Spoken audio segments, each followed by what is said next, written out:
Chapter 5, 148. The Road So Far. Sunny shut down the illusion. The underground dojo was silent and submerged in darkness, almost like the lightless expanse of his soul. Crawling out of the dreamscape pod, he glanced at it, and then walked to the middle of the hall. There he sat down on the cold ceramic plates of the floor, crossed his legs, and closed his eyes. Back in the illusory world created by the will of an eccentric saint, the tournament was coming to an end. There were spectacles, festivities, and accolades being given to the winners. But he didn't care. He didn't care about the legend of Mongrel either.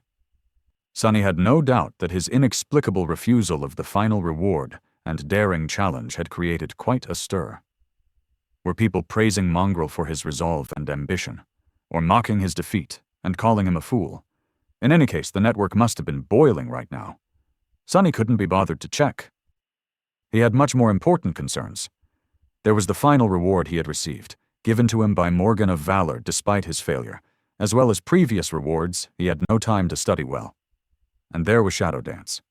This was what he had to concentrate on now. Sitting in the darkness with his eyes closed, Sunny thought back to the revelation he had received during the battle with the monstrous master, and started to slowly digest it. He had the key now. All that remained was to absorb it, turn it from a fleeting feeling into an inseparable part of his mind, body, and soul. That was going to take some time. Fragments of Morgan's battle will help him find unity in the discordant collection of battle styles he had amassed. His comprehension of the fundamental, governing principles of battle techniques was vastly elevated, allowing him to understand them on a deeper level. This enlightenment was going to help Sunny grasp various styles much faster, as well as mirror more complex and sophisticated battle arts with ease. At this level, he needed to be able to recognize patterns of essence control from how the enemies moved, breathed, and attacked. The new understanding was going to help with that, too. He just had to assimilate it all. Time slowly passed. Sunny continued to meditate, making slow progress toward his goal. After a while, his thought began to wander. The dream tournament gave Sunny much more than he had expected. Yes, there were powerful memories and a breakthrough in his comprehension of Shadow Dance, but there was also something else. Different, but no less valuable. Fighting the best of the best that the dreamscape had to offer had helped him to put his own prowess into perspective. Facing formidable champions one after another showed Sunny just how much more powerful and experienced than them he was. Sunny was always comparing himself to Nephis, and inevitably finding himself falling short. He chased after her with desperate resolve, but was never able to catch up. Mongrel might have been only defeated once, but Sunny had been defeated countless times. He lived in the shadow of constant failure. But it was exactly because he had been chasing after Changing Star without rest that he had left everyone else in the dust without even noticing. Now that he had a chance to look back, Sunny finally saw just how wide the gap between himself and all the rest of the Awakened had become.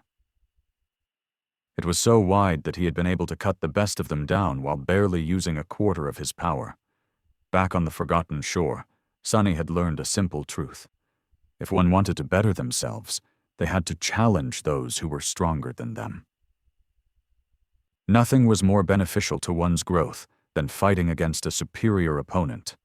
That was why and how he had transformed himself into a lethal killer in the span of a single year.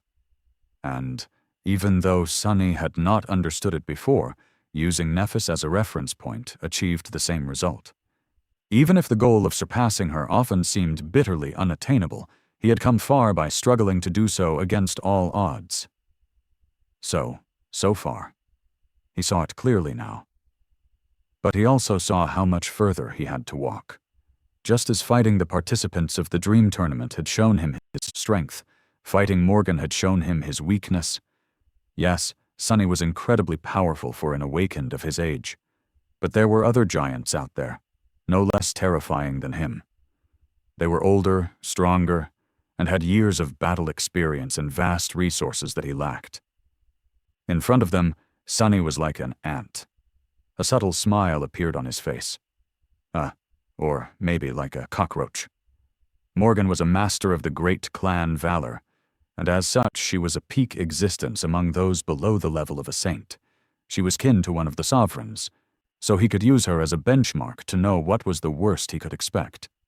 Another reference point to strive for. One more superior opponent to temper himself against. One day in the future, they might have to cross swords again. And when that happened, he knew that her vermilion eyes would not end up full of disappointment again. Instead, they would be full of fear. All these thoughts traveled idly at the edges of his consciousness, while most of his mind was occupied by absorbing the key to the second step of Shadow Dance. And just as that last thought disappeared, he finally felt that the process was complete. A moment later, the silence of the underground dojo was suddenly destroyed by the voice of the spell. Sonny flinched, not accustomed to hearing it in the real world, let alone inside his home. The spell said, "Your aspect, legacy mastery level has increased. You have received the right to claim a legacy relic. Your shadow has evolved."